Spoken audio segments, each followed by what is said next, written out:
이중원의 자는 중관, 본관은 진보이며 퇴계 이황 선생의 후손이다. 정릉 참봉을 역임하고 이조 판서에 추중된 이수약의 6세손이다. 철종 때인 1850년에 안동 하계리에서 태어났다. 막 태어나려고 할 때 조부 호군공의 꿈에 퇴계 선생이 나타나 말하였다. 너에게 훌륭한 손자를 주겠노라. 그러므로 어렸을 때의 자를 문석이라고 하였다. 아직 어머니의 품을 벗어나지 못할 때 어머니가 돌아가셨다. 이에 호군공이 온갖 수고를 무릅쓰고 키웠다. 학문을 배울 나이가 되었을 때 호군공은 손자의 기억력이 남보다 뛰어난 것을 알고 과거 공부를 하게 하였다. 1879년에 이중원은 과거 시험에서 3등인 탐화랑으로 합격하였다.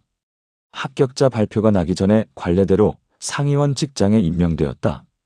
곧이어 성균관 전적과 사관원 정원으로 승진되었고 1880년에 사헌부 지평에 임명되었다. 1882년 이후로 조정이 날로 잘못되어 가는 것을 보고 더 이상 벼슬에 머물 생각이 없었다. 이에 경북 봉화의 임당산으로 들어가 밭을 힘써 일구며 그곳에서 생을 마치려고 하였다. 1905년 겨울에 을사오적이 멋대로 오조목의 을사조약을 승인하였다. 이중원은 대궐을 찾아가 상소하여 오적을 뵐 것을 요청하였다. 그러나 임금이 소장을 사관에게 내려주지 않아 답을 받지 못하였다. 1910년 7월에 나라가 망했다는 소식을 듣고 통곡하며 말하였다. 내가 을사년 이후로 신락 같은 목숨을 그래도 유지한 것은 나라의 종사가 아직 남아있기 때문이었다. 지금 마침내 이런 상황이 되었으니 내가 어찌 살아있는 사람으로 행세할 것인가. 그리고 대청 밖에 작은 건물을 짓고 좁은 방에 거처하면서 외부 사람을 만나지 않았다. 때때로 을사년에 올린 소장을 펼쳐놓고 읽으면 눈물이 글자마다 떨어졌는데 매우 비분강개하여 목침으로 가슴을 쳤다. 얼마 뒤에 향산 이만도가 청구에서 음식을 끊었다는 소식을 듣고 발을 구르며 일어나 말하였다. 아, 이런 일이 생겼구나. 우리 숙부가 이런 일을 할 것을 내가 산에 들어온 날부터 짐작하고 있었는데 대단히 훌륭한 일이 아닌가. 며칠 뒤에 집안 식구들에게 말하였다. 내가 지난달 크게 병을 앓은 뒤로 소화가 아직도 회복되지 않았다. 그리고 아침 저녁으로 다만 묽은 죽 몇 숟가락만 뜨고 말았다. 향산의 부고가 전해지자 이중원은 가슴을 치며 통곡하였다. 곧바로 몸을 씻고 의관을 갈아입은 뒤 조상의 사당에 두루 절을 올렸다. 장차 냇가 모래밭 옆에 있는 아버지 사당에 절을 올리려 하는데 바람이 매섭게 불고 물이 차가웠다. 아들과 조카가 작은 가마를 타고 가라고 청하자 이중원은 말하였다. 이 몸이 손상되는 것이 어찌 아깝겠느냐. 그리고 맨발로 건너가 사당에 엎드려 통곡하였다. 곧바로 숲 뒤 북쪽 산으로 가 부모의 묘소에 절을 올렸다. 대종 이하로 선조들의 사당을 두루 찾아 절을 올린 뒤 돌아와 말하였다. 내가 마음을 결정한 지가 오래되었는데 그래도 지금까지 기다린 것은 까닭이 있어서이다. 이후로는 다시 음식을 내오지 마라. 다음 날 자손과 친척들이 교대로 찾아와 거듭 음식을 드시라고 간하였다. 그러나 이중원은 말하였다. 나는 평소 배운 것이 없다. 만약 이렇게 행동하다가 죽지 않는다면 반드시 미처 거지처럼 저자에서 빌어먹으며 돌아다닐 것이다. 그것도 또한 괜찮지 않겠느냐? 나 때문에 걱정하지 마라. 멀고 가까운 곳에서 찾아와 안부를 살피는 사람 가운데 칭송하는 말을 하는 자가 있으면 이중원은 반드시 손을 휘둘러 그만두게 하였다. 명옥 김도현의 손을 잡고 울음을 삼키며 말하였다.